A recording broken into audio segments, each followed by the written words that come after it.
오랜만입니다. 지난주에 우리 노아의 가정을 살펴보면서 은혜를 받았어요. 근데 이 노아의 가정에 없었으면 참 좋았을, 참 안타까운 일이 일어났죠. 노아는요, 하나님께 은혜를 받은 사람이에요. 의로운 사람이라고, 완전한 사람이라고 인정받았던 사람이에요. 그리고 포악하고 부패한 그 세태에 동행하지 않고 오히려 거슬려서 하나님과 동행했던 사람이 노아예요. 근데 이 노아가요, 술을 호박 먹고 벌거벗고 하체를 드러내고 노아답지 않은 모습, 수치스러운 모습, 명예스러운 모습을 보였어요. 근데 이걸 누가 봤다고요? 둘째 아들 함이 이걸 봤어요. 그래서 아버지의 그 인사불성이 된 그 아버지의 모습을 덮어주고 가려줘야 되는데, 이 둘째 아들이 나와가지고 아빠의 그 수치스러운 불명예스러운 모습을 막 형제들 앞에서 흉을 보고 깔보고 비웃고, 그래서 아버지를 더 수치스럽게 만들고 불명예스럽게 만들었잖아요. 근데 술에서 노아가 깨어나가지고 둘째 아들이 이렇게 한 것을 알았어요. 그래서 술에서 깨어난 아버지가 아들에게 어떻게 했다고요? 저주를 해버렸어요. 부모님의 수치와 불명예를 덮어주지 못하고 조롱하고 비웃고 흉을 보는 아들의 모습 매우 부적절합니다. 아니, 그렇다고 해서 눈에 넣어도 아프지 아니할 그 아들을 저주하는 부모의 모습 역시 부적절합니다. 그래서 우리가 지난주에 노아의 가정을 살펴보면서 절대 가정에서 이런 일이 일어나면 안 돼요. 너무 안타까운 일들이 일어났어요. 여러분, 우리의 가정과 가문은 어때야 될까요? 여러분, 일주일 동안 그 말씀 가슴에 담고 좀 행복하게 지냈나요? 서로 밥도 맛있게 먹고 또 잘 모이지 못하는데 함께 모여서 좀 이야기도 하고 그렇게 행복한 시간들 보내셨나요? 여전히 바쁘게 보내셨군요. 여러분, 그래요. 우리도 가정에서 부부 간의 갈등이 왜 없겠어요? 부모와 자식 간에, 형제 간에 왜 갈등이 없겠어요? 갈등이 다 있습니다. 그러나 이런 갈등은 더 끈끈한 사랑으로, 더 수준 높은 행복으로 우리의 가정을 성숙하게 하는 계기가 되기도 합니다. 여러분의 가정은 이러한 은혜의 역사가 넘쳐나는, 하나님이 축복해 주시는, 하나님이 세우시는 그런 가정 되시길 주의 이름으로 축원합니다. 아멘. 여러분, 오늘 제가 본문 말씀을 봉독했는데, 여러분, 제가 이 말씀을 읽을 때 불안했죠. 막 발음도 잘 안 되고, 목사님 저 틀리게 읽으면 어떡할까 불안하죠. 여러분, 성경에 보면은 발음하기도 어려운 이름들, 지명들 쭉 기록해 놓고, 특히 족보 어려워요. 그리고 이 족보만 기록되어 있는 이 본문에 무슨 의미가 있을까, 의미를 찾기도 어려워요. 그래서 여러분, 성경 읽을 때 이러한 본문이 나오면 어떻게 해요? 그냥 눈으로 한번 싹 훑고 싹 넘어가잖아요. 근데 오늘 과연 이 말씀을 통해서 하나님이 우리에게 뭘 깨닫게 하시는지, 어떤 은혜를 주시는지 함께 그 은혜를 나누려고 합니다. 성령께서 이 시간 우리와 함께 하실 줄 믿습니다. 아멘. 여러분, 9장 한번 이제 우리 성경을 오늘은 좀 자주 볼 거예요. 9장 19절 말씀에 노아의 이 세 아들로부터 사람들이 온 땅에 퍼지니라, 그렇게 기록되어 있죠. 노아의 세 아들이 누구예요? 셈, 함, 야벳이에요. 이 세 아들로 인해서 온 땅에 사람들이 이제 퍼져 살게 돼요. 근데 이 9장 19절에서 말씀한 그 내용을 10장에서는 더 구체적으로 기록을 하고 있습니다. 근데 이 10장 노아의 자손들의 그 족보에는 몇 가지 특징이 있어요. 그 특징이 뭐냐면, 부족의 명칭을 따라서 조상의 이름을 짓습니다. 그 이스라엘도 12지파가 있잖아요. 그 12지파의 이름은 이스라엘의 12명의 아들이에요. 이스라엘이 누구냐면 야곱이에요. 야곱에서 이스라엘로 이름이 바뀌잖아요. 이스라엘의 12아들의 이름을 따서 그 지파가 정해지는 거예요. 루벤 지파, 루벤이 족장이 되는 거예요. 그런 것처럼 오늘 또 부족의 명칭을 따라서 부족의 명칭을 조상의 이름을 따서 지어요. 그래서 노아의 셋째 아들인 야벳, 막내 아들이죠. 야벳으로부터 14족장이 나옵니다. 그리고 둘째 아들인 함으로부터, 함족으로부터 30족장의 이름이 나오고요. 그 다음에 큰아들인 셈족으로부터 26족장들이 나와요. 그래서 총 70족장의 이름이 이 족보에 기록되어 있습니다. 또 다른 특징은 뭐냐면 사람의 이름은 지명과 서로 깊은 연관이 되어 있어요. 사람의 이름을 따서 지명으로 사용했는지 아니면 지명을 따서 사람의 이름을 정했는지 어떤 것이 먼저인지는 알 수 없어요. 그렇지만 사람의 이름이 동일하게 지명으로 사용되고 있다는 사실이에요. 그 다음에 이 10장에 기록되어 있는 이제 그 사람들의 이름, 그 지명을 살펴보면서 지금의 어느 위치인가를 제가 같이 살펴볼 거예요. 그런데 이 10장에 기록되어 있는 그 지명들을 살펴보면서 지금 그것이 어디를 가리키는지 알 수 있는 것도 있고요. 그리고 전혀 예상을 못하는 그런 것도 있어요. 특별히 예를 들면은 10장 4절 말씀에 보면 야완의 아들들 있죠. 2절 말씀에 야벳의 아들들 있죠. 거기 마지막에 보면 디라스라는 아들이 나와요. 이게 사람의 이름이며 지명이에요. 근데 이 지명은 성경 여기 외에는 다른 역사적인 자료에서 찾아볼 수 없는 지명이래요. 그냥 어딘지 확실하게 몰라요. 그 다음에 오늘 10장을 읽어보면 후에 이제 이스라엘 백성들과 역사적으로 중요한 관계가 있는 족속은 좀 더 자세히 기록하고 있다는 사실이에요. 나중에 출애굽해서 이스라엘 백성들이 여호수아의 인도함을 받아서 요단을 건너서 들어가는 땅이 어디예요? 가나안 땅이에요. 거기에 가나안 족속들이 살고 있었어요.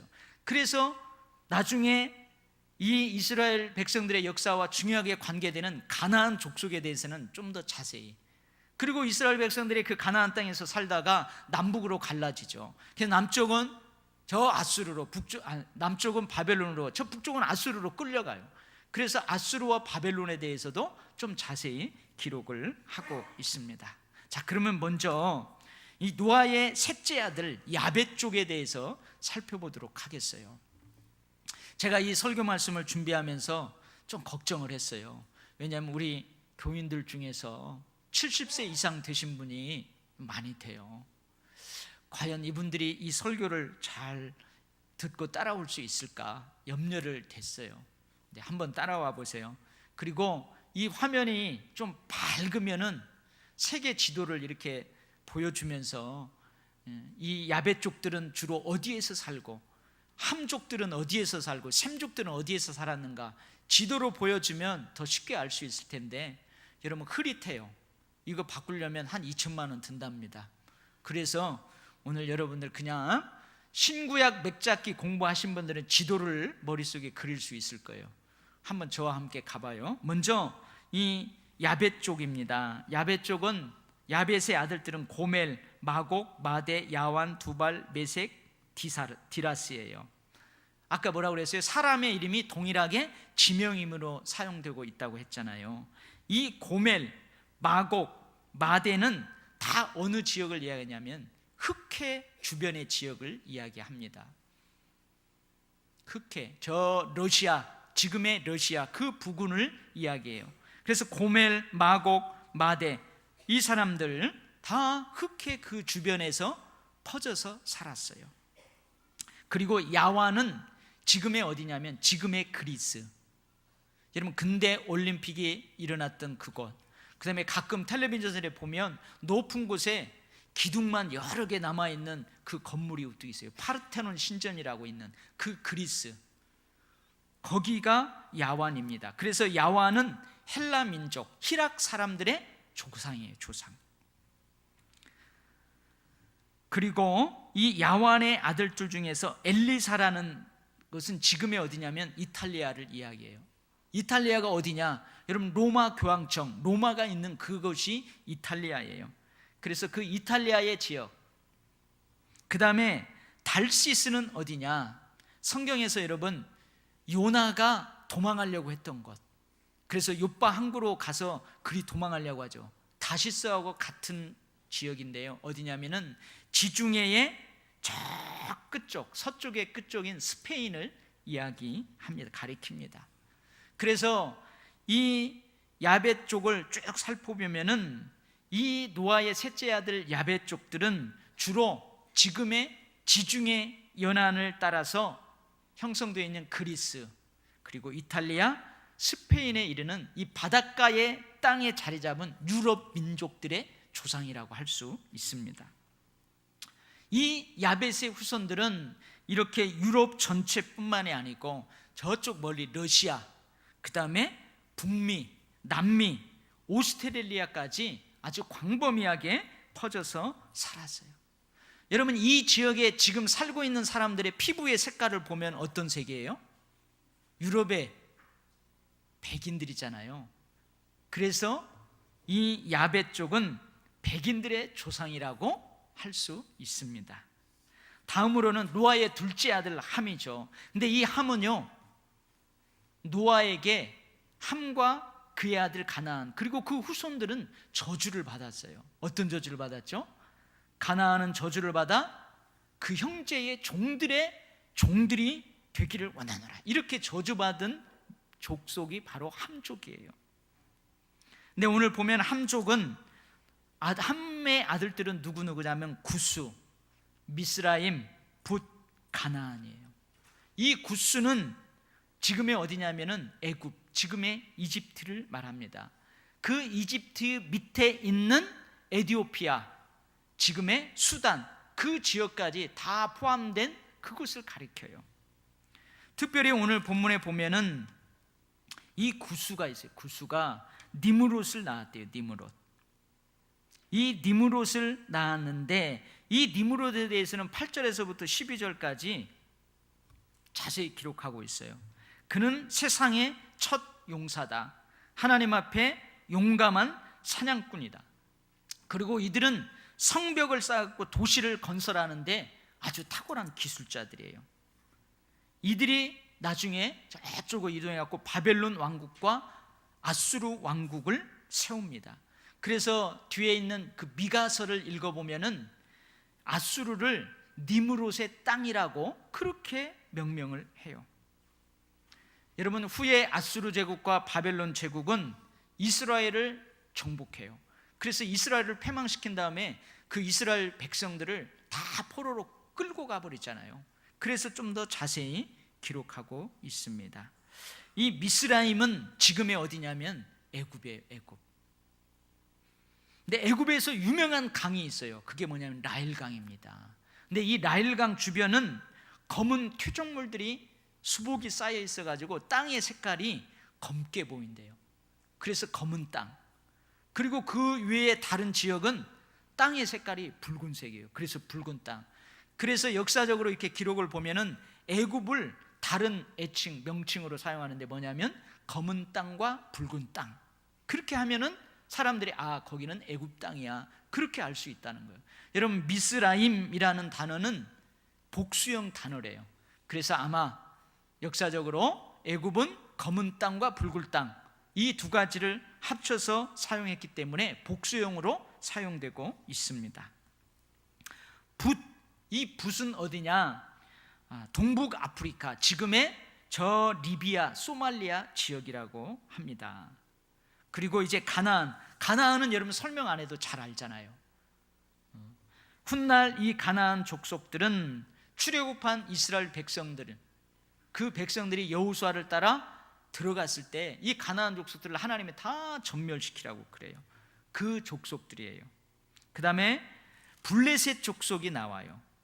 미스루임, 지금의 저 애굽, 이집트하고 관련되어 있는 미스루임의 아들 중에 가솔루임에게서 블레셋 족속이 나옵니다.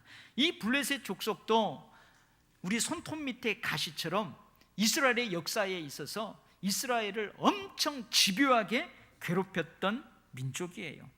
원래 이들은 애굽을 본거지로 삼았다가 어디로 이동하냐면은 이 지중해에 있는 그레데라는 섬으로 이동합니다. 거기에 정착해서 거기에서 또 어디로 이동하냐? 가나안 지중해 해변으로 이들이 이동을 해요. 아주 호전적이고요, 힘도 세고요, 그래요. 그래서 이 가나안 땅에 이스라엘 백성들이 들어오기 전에 미리 5성읍을 크게 짓고 다윗 시대까지 이스라엘 백성들을 괴롭혔던 그 족속이 바로 블레셋 족속이에요. 그래서 이 노아의 셋째 아들 함은 주로 가나안, 팔레스타인, 이집트, 저 동북 아프리카 지역인 수단, 리비아, 소말리아 여러 곳에 퍼져서 살았어요.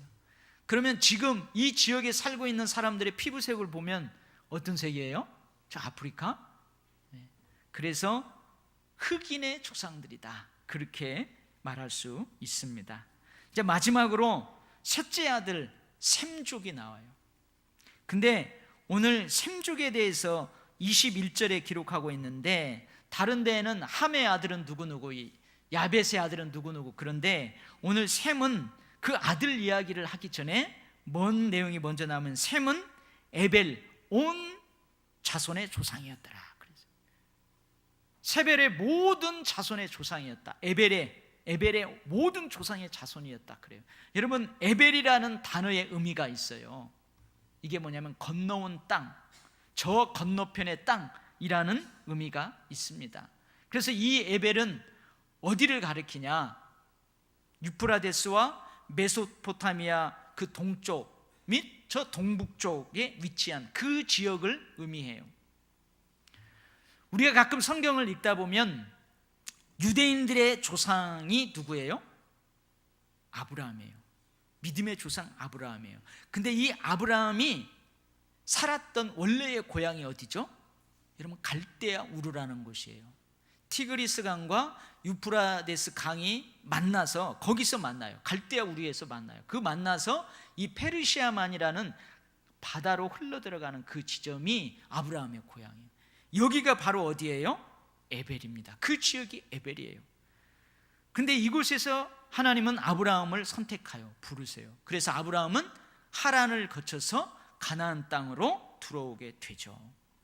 그래서 성경을 읽다 보면 이 유대인들을 무슨 족속이라고 그래요? 히브리인이라고 그래요. 히브리 족속이라고 그래요.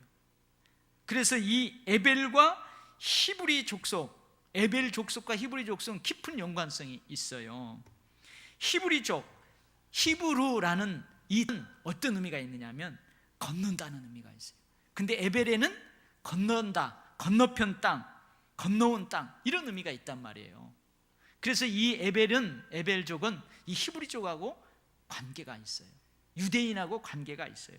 그래서 21절, 이 유대인들, 이스라엘 백성들은 셈족이에요. 셈족.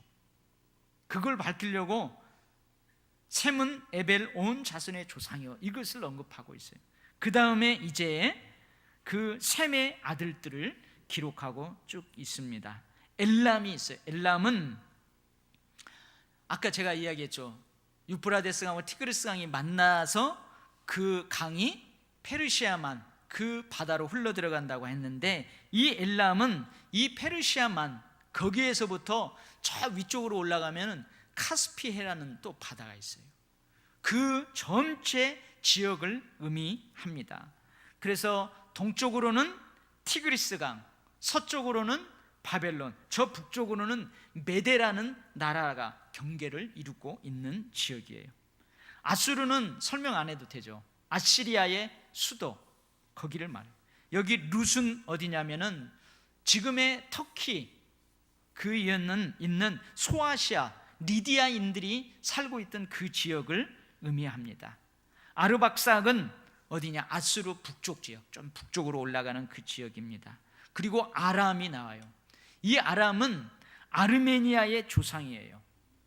저 메소포타미아에서부터 시리아, 신약 성경에 보면 사도 바울이 그 안디옥 교회에서 파송받잖아요. 그 안디옥 교회가 있었던 시리아, 수리아, 지금의 그 시리아 내전이 막 일어나는 그곳에 걸쳐 있는 지역이에요. 그래서 이 아람족을 수리아인이라고도 합니다. 그리고 이들이 사용하는 아람어는 예수님 당시에 예수님이 살고 있는 그 당시 그 시대 사람들이 일상적으로 사용하던 언어였어요. 그래서 우리가 그 사복음서를 읽다 보면은 예수님이 이 아람어를 사용하는 그것을 볼 수 있어요. 그 아람어가 뭐냐면, 여러분, 소녀야 일어나라, 이 뜻을 가지고 있는 단어가 있어요. 뭐예요? 달리다곰. 귀가 안 들려요. 열려라 하는 말. 에바다. 그 다음에 예수님이 십자가에서 엘리 엘리 라마 사박다니 하잖아요. 이게 다 아람어예요. 근데 우리가 이 셈의 자손들, 셈족을 쭉 보면은 25절에 좀 특별한 기록이 있어요. 25절, 에벨은 두 아들을 낳고 하나의 이름을 벨렉이라 하였으니 그때의 세상이 나뉘었으며 벨렉의 아우의 이름은 욕단이며, 이렇게 되어 있죠. 벨렉의 뜻이 뭐라고요? 나눔, 나뉘다, 그런 뜻이에요. 그래서 우리는 이 절을 통해서 뭘 알 수 있냐면, 뒤이어지는 11장 그 신할 평지에서 바벨탑 사건이 나와요. 그 바벨탑 사건으로 온 백성들이 뿔뿔이 흩어지게 돼요. 그래서 이 벨렉 그 시대에 이 바벨탑 사건이 있었다는 사실을 우리에게 알려주고 있어요. 노아의 셋째 아들 셈은 주로 어디에 퍼져서 살았느냐? 티그리스강, 유프라데스 강, 그 다음에 신할 평지, 지금의 이라크 지역, 그 지역에 퍼져 살았어요. 아수르, 아람, 이스라엘, 에돔, 저 아랍 지역, 모든 지역에 광범위하게 퍼져서 살았어요. 여러분, 지금 이 지역에 살고 있는 사람들을 보면 이 셈족은 주로 피부 색깔이 뭐예요? 황인종이에요. 황인종. 그래서 황인종들의 조상이라고 할 수 있습니다. 그래서 우리도 셈족이에요. 셈족. 여러분, 참 어려워요. 제가 고민 많이 했어요. 이걸 다 어떻게 설명을 할까. 근데 여러분, 제가 이 본문만 가지고는 우리 성도들이 큰 은혜를 못 받을 텐데, 그래서 지금 이 지구촌을 좀 우리가 생각할 수 있는 그러한 책들은 없을까 하고 이렇게 책을 검색해 봤더니요, 2002년도에 그 일본 사람이 쓴 책이 있어요. 세계가 만일 100명이 사는 마을이라면, 그런 책을 썼어요. 이 책이 뭐냐면, 당시 세계의 인구 비율을 그대로 반영을 해가지고 이 지구가 100명의 사람들이 살고 있는 마을이라면, 그렇게 축소를 해가지고 여러 가지 면에서 비율을 보여주는 그 내용이었어요. 여러분, 이 지구촌에 100명이 사는 마을이라면, 이 지구촌이 그 중에 100명 중에 중국인이 몇 명이냐면 21명이 중국인이랍니다. 중국 인구가 많잖아요. 그 다음에 인구가 많은 데가 어디예요? 인도. 17명이 인도 사람이래요. 미국 사람은 몇 명일까요? 5명. 그러면 우리 대한민국은 100명 중에 몇 명에 해당될 것 같아요? 2분의 1명? 북한과 우리 합쳐서 1명이랍니다. 100명 중에 1명이 한국 사람이래요. 100명 중에 대학을 졸업한 사람은 몇 명일까요? 1명이랍니다. 1명. 여러분, 우리나라 대학 졸업한 사람들 얼마나 많아요? 우리나라 잘 사는 나라예요. 컴퓨터를 가지고 있는 사람은 100명 중에 몇 명이냐? 2명이래. 2명. 근데 우리는 집집마다 핸드폰, PC 있지. 여러분 손에 100만 원짜리 핸드폰 들고 다니죠. 얼마나 잘 살아요? 남자가 52명, 여자가 48명, 남자가 조금 더 많대요. 비기독교인이 70명, 기독교인은 30명. 은행에 정기 예탁금으로 돈이 조금 있고, 그리고 자가용도 갖고 있는 사람 100명 중에 몇 명일까요? 7명이랍니다.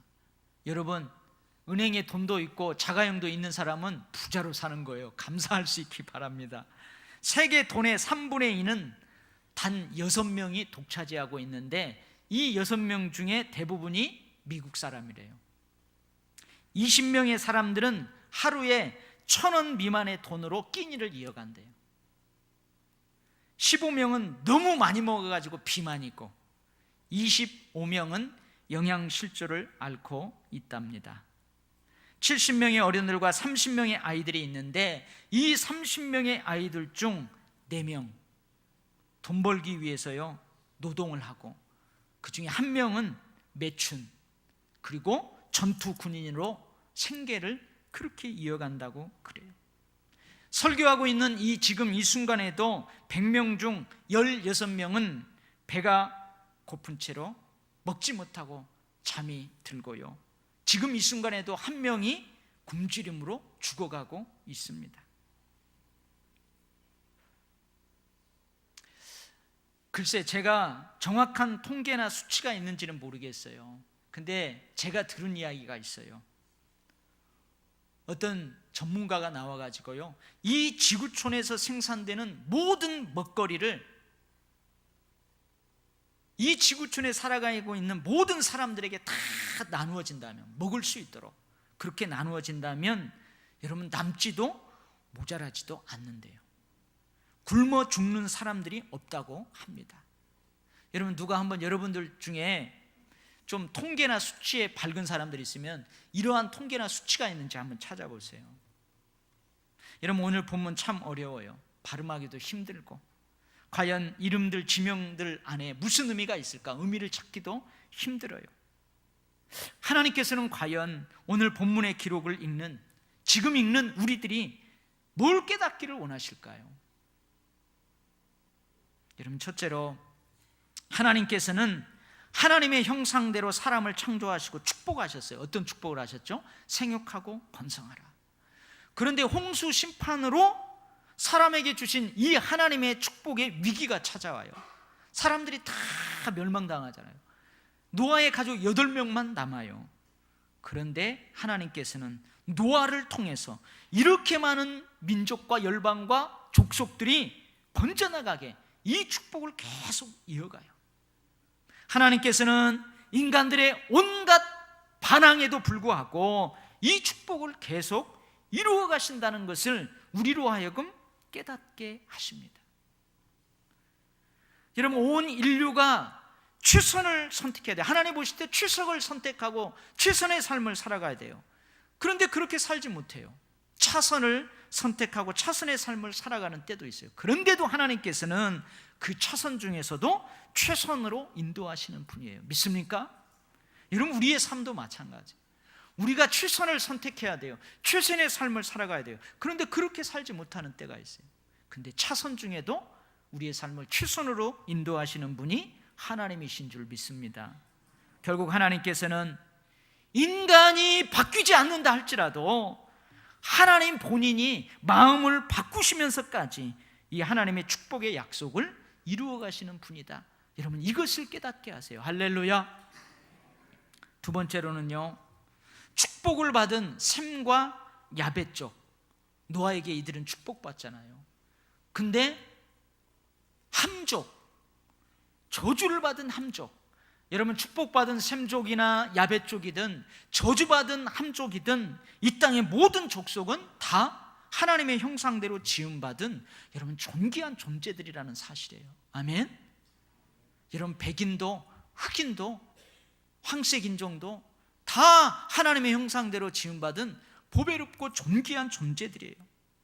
하나님께서 선택하신 이스라엘 백성이든 그렇지 못한 이방인들이든 모두 하나님의 형상대로 지음받은 존귀한 사람들이에요. 또한 이들 모두는 누구의 후손들이에요? 아담과 하와의 후손이고 노아의 후손들이에요. 다른 말로 하면 이 땅의 모든 족속은 구원받아야 할 존재라는 거예요. 구원주이신 예수 그리스도가 모두가 필요하다는 거예요. 세 번째는요, 지구촌의 모든 나라들, 민족들, 종족들은 뿌리가 하나라는 거예요. 한 형제 자매들이라는 거예요. 여러분 가끔 우리가 스포츠 경기인 올림픽 때 전 세계가 만나요. 전 세계에 존재하는 모든 나라들이 만나잖아요. 언어도 달라요. 문화도 달라요. 그런데 세계는 하나다. 우리는 하나다 하고 손잡고 그렇게 지내는 걸 볼 때 여러분 가슴이 뭉클하죠. 왜 그래요? 우리는 한 형제자매이기 때문에 그러는 거예요. 여러분, 저 북한, 우리 6.25 전쟁을 생각하고 지금까지 북한이 우리에게 한 일을 생각하면 저들은 어떻게 해요? 다 망해야 될 족속들이에요. 아니, 족속이 아니지, 우리하고 같은 족속인데. 근데 어때요? 그럼에도 불구하고 우리가 한 형제다, 평화를 이루어낸다, 함께 더불어 살아야 된다. 그래서 여러분, 그렇게 철철지 원수 같은 짓을 한 저들이지만 서로 만나면은요 가슴이 뭉클해지잖아요. 하나님께서는요 여전히 이 땅의 모든 민족들이 태초에 하나님이 보시기에 심히 좋았더라, 그런 모습으로 살기를 원하신다는 거예요. 부유한 나라가, 힘 있는 나라가 가난한 나라, 힘없는 나라를 섬기기를 원하십니다. 할렐루야. 여러분, 우리 대한민국을 생각해 봐요. 우리 대한민국 좁은 땅덩어리잖아요. 근데 대한민국 사람들이 안 간 데가 없다잖아요. 세계 구석구석에 다 가 있대요. 근데 우리 대한민국 사람들은 어디 가면 제일 먼저 뭘 한다고 그래요? 교회를 세운다고 그러잖아요. 중국 사람들은요 짜장면집, 음식집, 회사를 세운다고 하고 그런 말이 있잖아요. 여러분, 우리 대한민국을 생각해 봅니다. 우리는 좁은 땅덩어리예요. 근데 요즘 어떤 이야기 들려요? 이제 트럼프, 저 김정은, 그리고 우리 문재인 대통령, 그 다음에 저 중국 시진핑, 이들이 만나가지고요 전쟁을 종식시키고 평화협정을 맺고 그러면은 이제 길이 열리면요 여기 서울역에서, 아니 여기 초지역에서 열차를 타면 8,000km 이상을 달려 20일간 달려가지고요 열차 타고 어디까지 간대요? 저 유럽까지 간대요. 중국 단동을 거쳐서 중국 차에서 러시아 거쳐서 이렇게 간대요. 그럼 우리 아이들이 이제 수학여행을 열차 타고 간다는 거죠. 막 부풀어 있어요. 여러분, 우리 이렇게 조그마한 대한민국 땅덩어리에서 살았어요. 근데 만약에 이러한 일들이 일어나면 이제 우리 아이들이 더 큰 꿈을 꿀 수 있어요. 세계를, 열방을, 민족을 가슴에 품을 수 있어요. 여러분, 우리 도율교회 지체들 가운데에도요 세계 여러 곳에 나가 있는 사람들이 있어요. 저 미국에 나가 있고, 저 베트남에 나가 있고, 인도에 나가 있고, 캐나다에 나가 있고, 여러 열방에 나가 있는 지체들이 많이 있습니다. 여러분, 한 번쯤 이 지구촌을 여러분의 가슴에 온전히 품고 하나님 앞에 축복하며 기도한 적이 있습니까? 여러분, 그러지 못했다면 그렇게 기도하라고 오늘 이 말씀 주시는 거예요. 우리 대한민국 세계와 열방을 품고 섬길 수 있는 민족으로 축복해 달라고, 여러분 그 기도하라고 이 말씀 우리에게 들려주시는 거예요. 하나님을 경외하는 우리의 자녀들이 이 좁은 대한민국만 아니고 세계 열방을, 민족을 섬길 수 있는 그 축복의 사람들로 살라고 여러분 오늘 말씀 들려주는 거예요. 할렐루야. 기도하겠습니다. 하나님 아버지, 노아의 가정 안타까운 일이 벌어나서 첫째 아들과 막내 아들은 축복했지만 둘째 아들은 저주하였습니다. 하나님, 축복받은 족속들이든 저주받은 족속들이든 우리는 다 하나님의 형상대로 지음받은 존귀한 존재인 줄 믿습니다. 이 지구촌에서 살아가는 힘 있는 민족이든 부한 민족이든 힘없는 민족이든 가난한 민족이든 다 한 족속인 줄 믿습니다. 주님, 우리 대한민국 부강한 나라 되게 하시고 그래서 세계 열방을 섬길 수 있는 민족으로 우뚝 서도록 축복하여 주시옵소서. 우리 믿음의 자녀들, 주님의 나라뿐만 아니고 이 대한민국뿐만이 아니고 세계 열방을 가슴에 품고 힘차게 노져 나아갈 수 있는 축복의 사람들로 세워 주시옵소서. 특별히 우리 교회가 후원하는 선교사님들 있습니다.